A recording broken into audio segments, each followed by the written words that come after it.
회의실 문이 열리며 박영만 교장이 들어왔습니다. 다은은 자리에서 일어나 인사했어요. 본인 결혼 상대가 누구더라?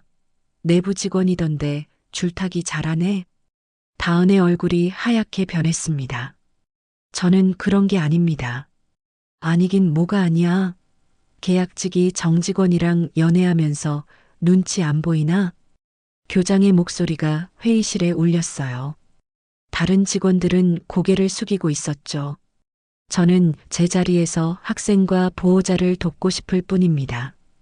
다은이 떨리는 목소리로 말했습니다. 눈가가 촉촉해졌어요.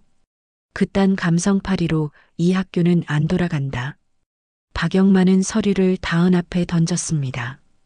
계약 해지 통보서야. 이번 달 말로 끝이니까. 다은은 바닥에 떨어진 서류를 조용히 주워들었습니다. 작은 어깨가 미세하게 떨리고 있었어요. 그들은 몰랐습니다.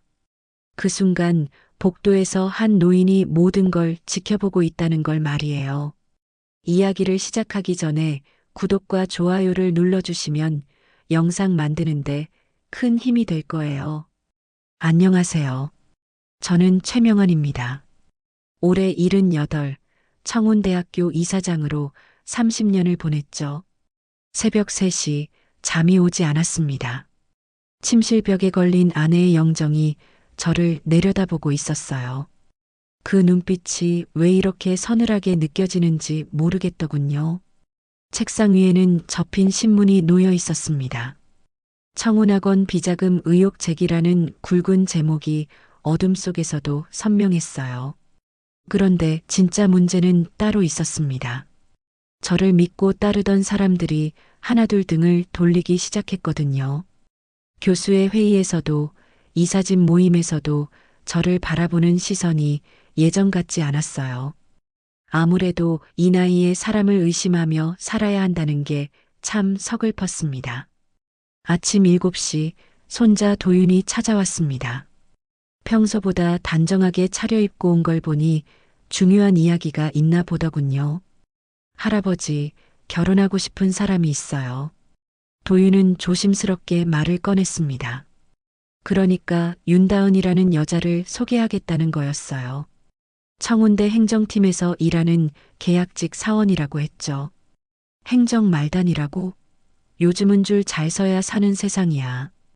저도 모르게 차가운 말이 나왔습니다. 도윤의 얼굴이 순간 어두워지는 게 보였어요. 그래서 더 마음이 불편했죠.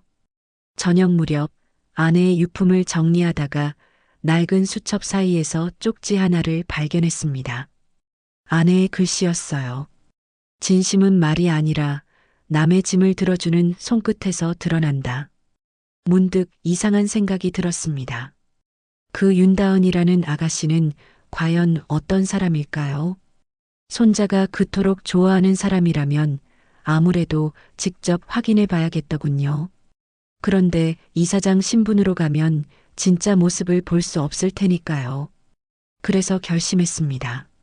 내일 학교에 놓인 신입생 보호자로 위장해서 가보겠다고요.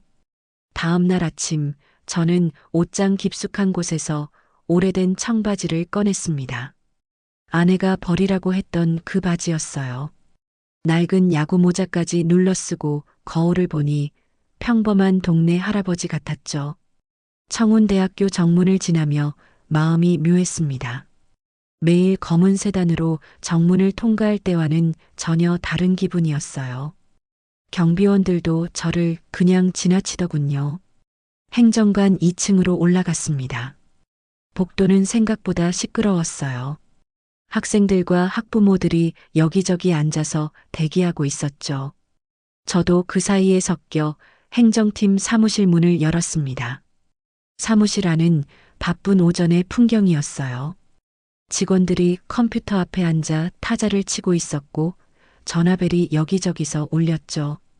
그런데 제가 들어서는데도 누구 하나 고개를 돌리지 않더군요. 그때 안쪽에서 박영만 교장이 나타났습니다. 평소에는 저를 보면 급히 인사를 하던 그가 지금은 저를 완전히 다른 사람 보듯 했어요. 여기 등록 상담은 예약제입니다. 어르신은 민원실로 가세요. 목소리에 짜증이 섞여 있었습니다. 손짓까지 하며 저를 내쫓으려 하더군요. 그러니까 제가 그냥 성가신 노인으로 보였던 거죠. 직원들은 더했습니다. 눈길조차 주지 않았어요. 마치 투명 인간이 된 것 같았죠. 이런 기분이 이렇게 서글픈 줄 몰랐습니다. 그런데 그때였어요. 구석 자리에서 한 젊은 여자 직원이 일어났습니다. 키가 작고 단정한 차림새였어요. 그 사람이 바로 윤다은이었죠. 제가 도와드릴게요. 목소리가 참 따뜻했습니다. 다은은 제게 다가와서 팔짱을 가볍게 끼더군요. 그러고는 빈 의자로 저를 안내했어요. 다른 직원들이 쳐다보는 것도 신경 쓰지 않는 모습이었죠. 어떤 일로 오셨어요? 의자에 앉히고 나서 다은이 물었습니다. 저는 일부러 까다로운 할아버지 연기를 해보기로 했어요. 손자 녀석이 편입을 하겠다고 하는데 절차가 너무 복잡해서 말이야. 이것저것 물어볼 게 많거든. 네, 천천히 알려드릴게요. 다은은 메모지를 꺼내더니 제 질문을 하나하나 적기 시작했습니다.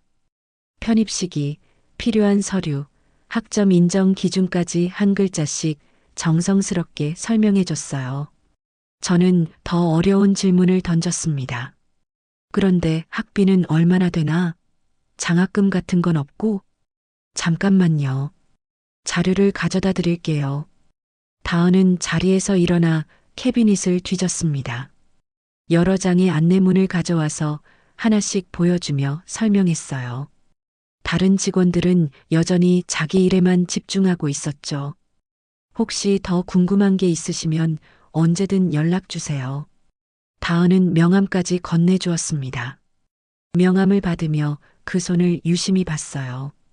거칠고 작은 손이었지만 악수할 때 따뜻했죠. 사무실을 나서면서 뒤돌아봤습니다. 다은은 이미 다른 민원인을 상대하고 있었어요. 그 모습을 보니 이상한 기분이 들었습니다. 이건 단순한 일이 아니었어요.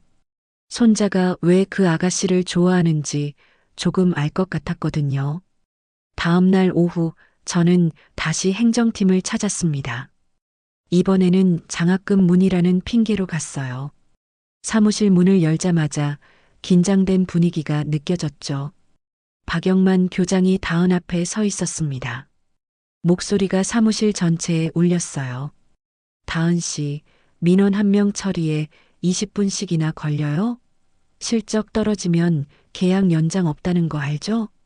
다은은 고개를 숙인 채 가만히 서 있었습니다. 얼굴이 빨갛게 달아올라 있더군요.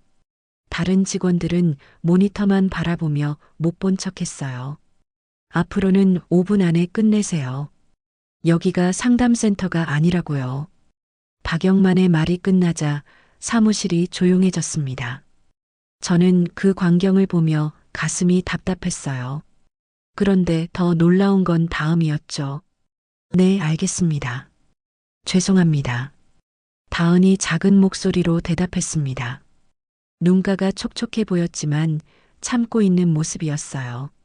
저는 그대로 돌아서 나왔습니다. 그날 저녁 9시 우연히 학교를 지나다가 행정관에 불이 켜져 있는 걸 봤습니다. 이상하다 싶어 올라가 봤어요.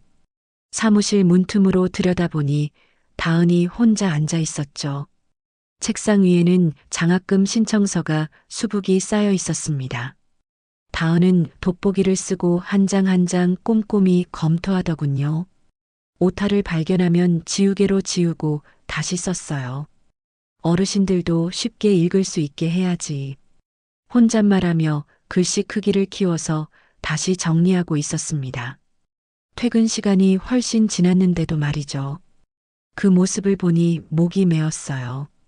저는 조용히 그 자리를 떠났습니다. 주차장으로 향하는 길에 관리사무소 앞을 지났어요. 그런데 안에서 목소리가 들렸죠. 박 교장이 또 해먹었다더라고. 호기심에 잠깐 멈춰서서 들어봤습니다.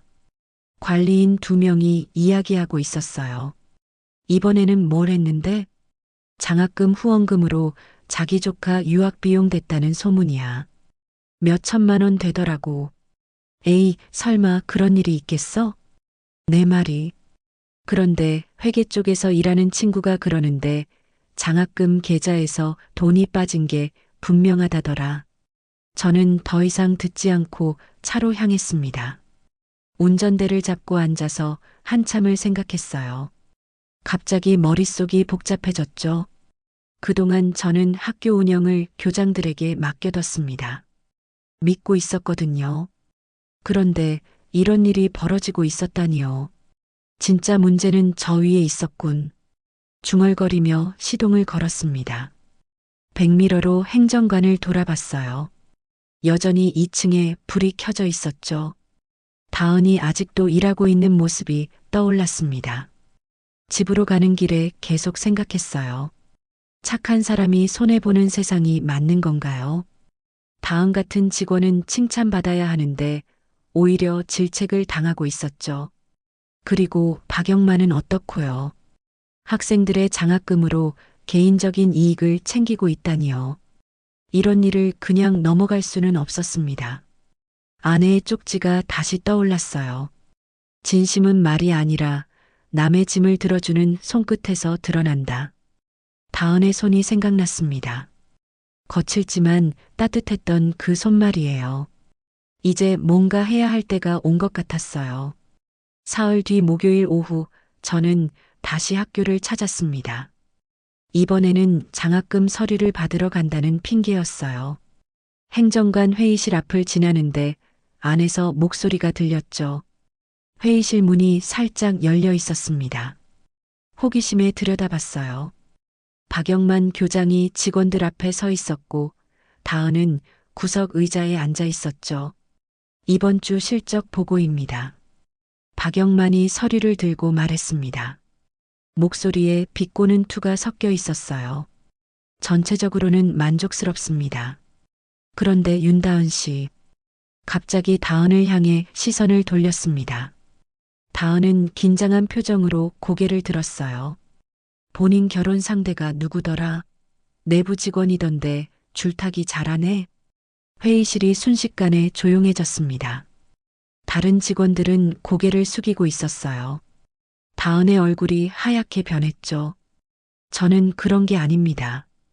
다은이 떨리는 목소리로 말했습니다. 손이 무릎 위에서 주먹을 쥐고 있더군요. 아니긴 뭐가 아니야.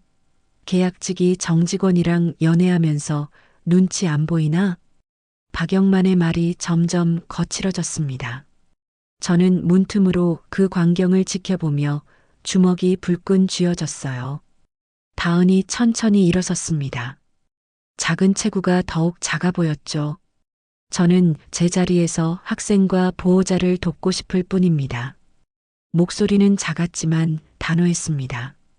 울음을 참고 있는 게 보였어요. 그런데 박영만은 비웃듯 고개를 저었죠. 그딴 감성파리로 이 학교는 안 돌아간다. 책상 서랍에서 서류 한 장을 꺼냈습니다. 그러고는 다은 앞 책상에 던졌어요. 서류가 바닥에 떨어지는 소리가 회의실에 울렸죠. 계약 해지 통보서야. 이번 달 말로 끝이니까 미리 알아둬. 다은은 바닥에 떨어진 서류를 바라봤습니다. 몸이 미세하게 떨리고 있었어요.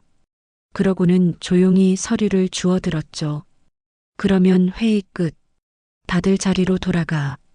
박영만이 손을 흔들며 말했습니다. 직원들이 하나둘 자리에서 일어났어요.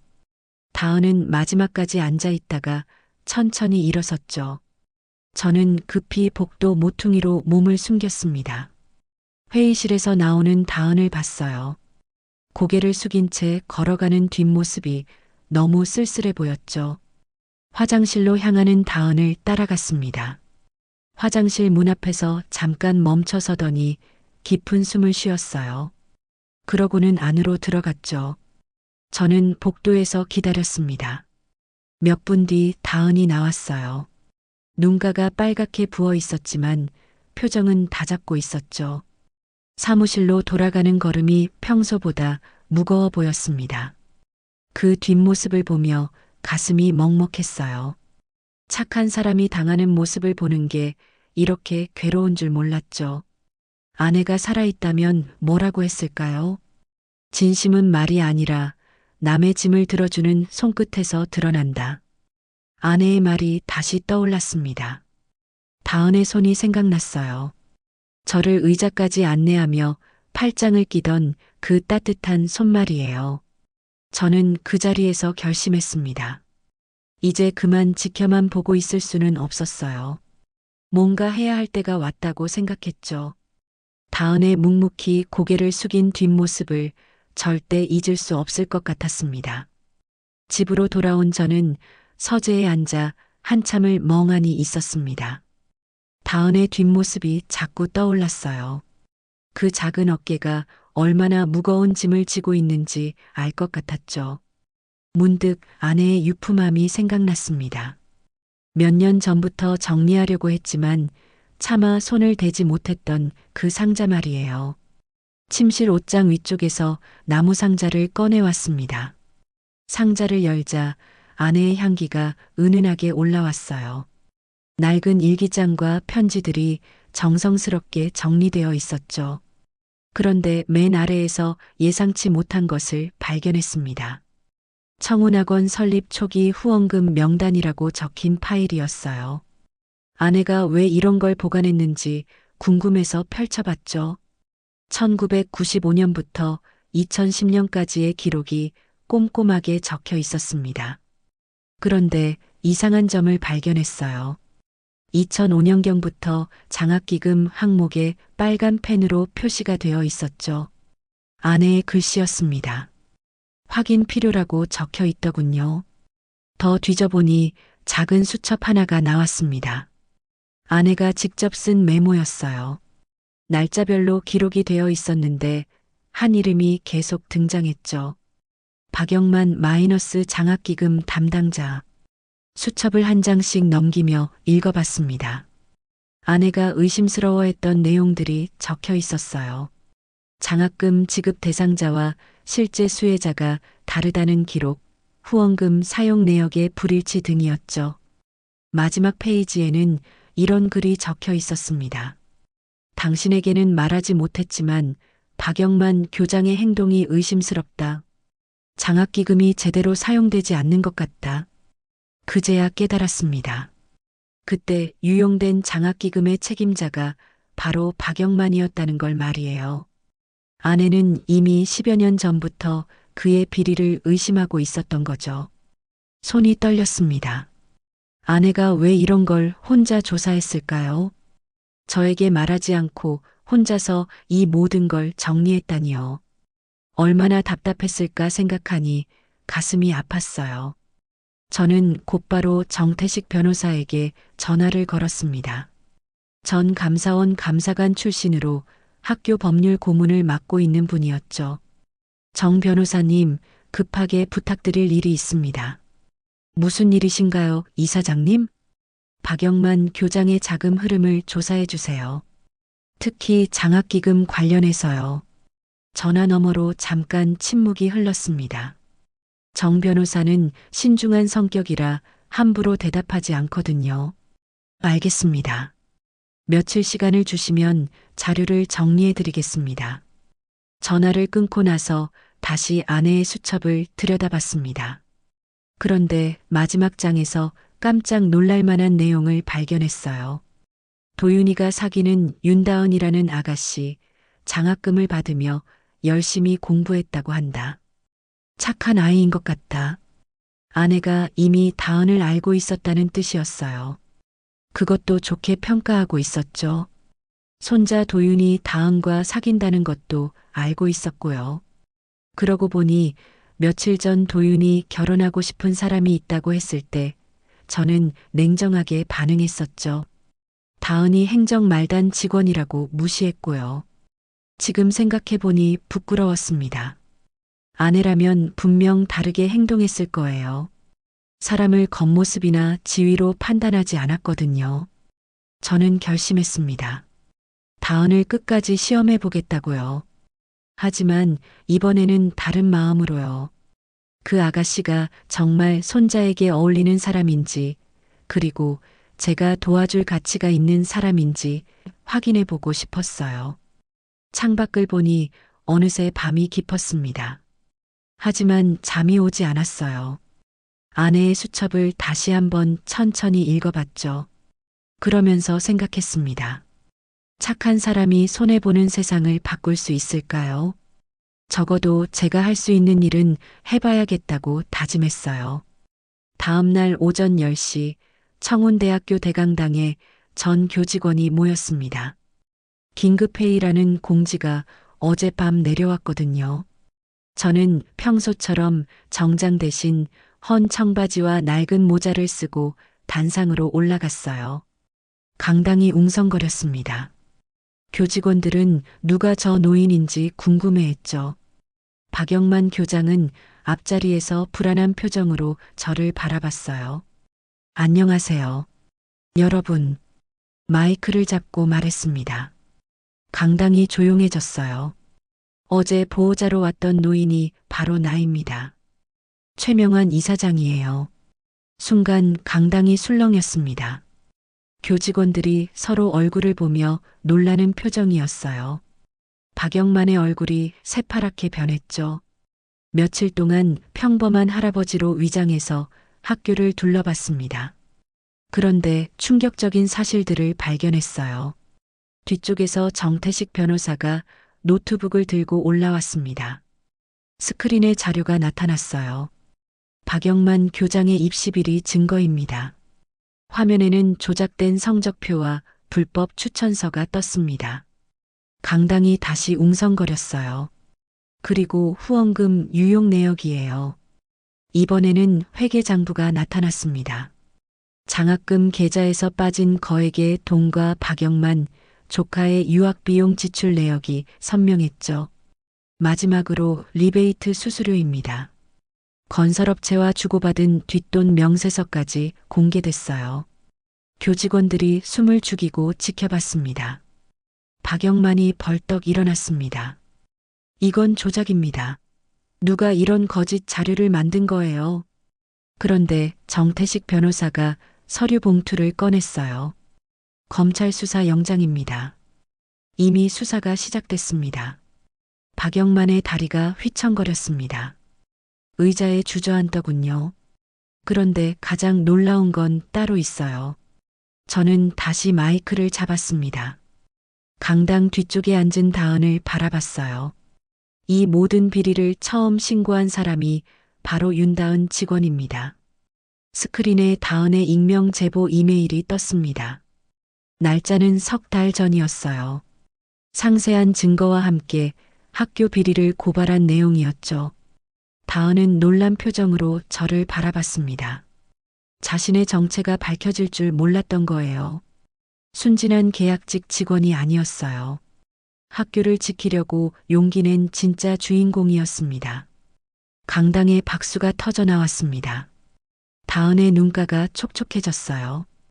그동안 혼자 견뎠던 무게가 얼마나 컸을까 생각하니 마음이 아팠죠. 박영만은 고개를 푹 숙이고 있었습니다. 더 이상 변명할 말이 없어 보였어요. 일주일 뒤 박영만은 검찰에 구속됐습니다. 횡령과 배임, 입시비리 혐의였어요. 학교에는 감사원 조사관들이 들어와 전면 감사를 시작했죠. 저는 이사회를 열어 학교 구조조정을 발표했습니다. 비리에 연루된 교직원들은 모두 징계 처분했어요. 그리고 새로운 운영 방침을 세웠죠. 오늘부터 청운학원의 모든 행정은 사람부터입니다. 이사회 회의실에서 간부들 앞에 서서 말했습니다. 규정과 실적보다 사람을 먼저 생각하겠다는 의미였어요. 학생과 학부모를 우선하고 교직원의 인권을 보장하겠습니다. 투명한 운영과 공정한 평가가 기본이 될 것입니다. 간부들이 고개를 끄덕였습니다. 이제야 제대로 된 학교를 만들 수 있을 것 같았어요. 가장 먼저 한 일은 다은의 처우 개선이었습니다. 계약직에서 정규직으로 전환했고 새로 만든 장학행정팀의 부팀장으로 발탁했어요. 윤다은 부팀장님, 발령장을 전달하며 말했습니다. 다은은 믿기지 않는다는 표정이었어요. 학교를 지키려고 용기 낸 분이니까요. 마땅히 받아야 할 대우입니다. 다은의 눈에 눈물이 맺혔습니다. 그동안 얼마나 힘들었을까 생각하니 마음이 아팠어요. 그 다음 주에는 더 큰 발표를 했습니다. 전체 교직원이 모인 자리에서 300억 원 규모의 기부를 선언했어요. 정의 장학기금을 설립합니다. 아내의 이름을 딴 장학기금이었어요. 서민 가정 학생들과 시니어 교육복지를 위한 돈이었죠. 경제적으로 어려운 학생들이 마음 편히 공부할 수 있도록 돕겠습니다. 그리고 평생 교육 시스템도 만들어 어르신들께 배움의 기회를 드리겠어요. 박수가 터져 나왔습니다. 아내가 살아있다면 분명 기뻐했을 거예요. 며칠 뒤 학교를 돌아보는데 교내 게시판이 새로 바뀌어 있었습니다. 다은이 평소에 하던 말을 크게 써 붙여놨더군요. 규정은 칼같이, 사람은 따뜻하게. 그 문구를 보며 웃음이 나왔습니다. 정말 다은다운 말이었어요. 원칙은 지키되 사람을 따뜻하게 대하겠다는 뜻이었죠. 행정팀 사무실도 분위기가 완전히 바뀌었습니다. 직원들이 밝은 표정으로 일하고 있었어요. 다은은 부팀장 자리에서 후배들을 챙기며 민원인들을 정성껏 상대했죠. 어르신, 이 서류 하나만 더 준비해 주시면 됩니다. 다은이 한 할아버지에게 친절하게 설명하는 모습을 봤습니다. 예전 제가 받았던 그 따뜻한 대접이었어요. 저는 조용히 미소를 지었습니다. 이제야 제대로 된 학교가 됐다는 생각이 들었어요. 사람을 우선하는 학교, 정의가 통하는 학교 말이에요. 아내의 쪽지가 다시 떠올랐습니다. 진심은 말이 아니라 남의 짐을 들어주는 손끝에서 드러난다. 다은의 손처럼 말이에요. 그날 밤 집에서 아내의 영정을 바라봤습니다. 이제는 서늘한 눈빛이 아니라 따뜻한 미소를 짓고 있는 것 같았어요. 여보, 이제 마음 놓으셔도 될 것 같아요. 작은 목소리로 중얼거렸습니다. 정말 그런 기분이었거든요. 몇 달 뒤 다은과 도윤의 결혼식이 열렸습니다. 청운대학교 국제회관에서 조촐하게 치렀어요. 하객들은 대부분 학교 교직원들과 가족들이었죠. 신랑 아버지가 없어서 저에게 주례를 부탁했습니다. 단상에 서서 마이크를 잡으니 기분이 묘했어요. 나는 사람을 믿지 않으려 했지만 한 사람의 친절이 나를 바꿨소. 하객들이 조용히 들어주었습니다. 아내의 빈자리가 문득 아쉬워졌어요. 작은 친절이 얼마나 큰 힘이 되는지 깨달았습니다. 새 출발하는 두 사람도 그런 마음으로 살아가길 바라요. 박수가 터져 나왔습니다. 다은이 고개를 숙여 인사했어요. 결혼식이 끝나고 신부 대기실로 갔습니다. 다은이 웨딩드레스를 입은 채 기다리고 있었어요. 손에 편지 봉투를 들고 있었죠. 이사장님, 이거 드리고 싶었어요. 편지를 받아 열어봤습니다. 다은의 단정한 글씨가 적혀 있었어요. 어르신으로 오셨던 그날, 제 손을 잡아주셔서 제가 버틸 수 있었습니다. 감사합니다. 읽고 나니 가슴이 따뜻해졌습니다. 그 작은 친절이 이렇게 큰 의미였다니요. 나야말로 고마워요. 당신이 가르쳐 준 게 더 많아요. 다은이 활짝 웃었습니다. 정말 예쁜 신부였어요. 저녁 무렵 학교 교문 앞 벤치에 혼자 앉았습니다. 하늘에는 별이 하나둘 떠오르고 있었어요. 잔잔한 바람이 불어왔죠. 정이야, 착한 사람은 결국 복을 받더라. 하늘을 올려다보며 중얼거렸습니다. 아내가 들어주는 것 같았어요. 교문을 지나는 학생들이 인사를 했습니다. 예전에는 무서워하던 아이들이 이제는 반갑게 웃으며 지나갔어요. 세상이 이렇게 달라 보일 줄 몰랐죠. 벤치에서 일어나 집으로 향했습니다. 오늘은 참 좋은 날이었어요. 착한 사람이 행복해지는 걸 직접 봤거든요. 진심은 언젠가 돌아온다는 걸 다시 한번 깨달았습니다. 그럼 오늘 이야기는 여기까지입니다. 영상을 시청해주신 모든 분들 고맙습니다. 오늘도 행복하세요. 지금까지 별빛 감동 TV였습니다. 구독과 좋아요 부탁드립니다. 감사합니다.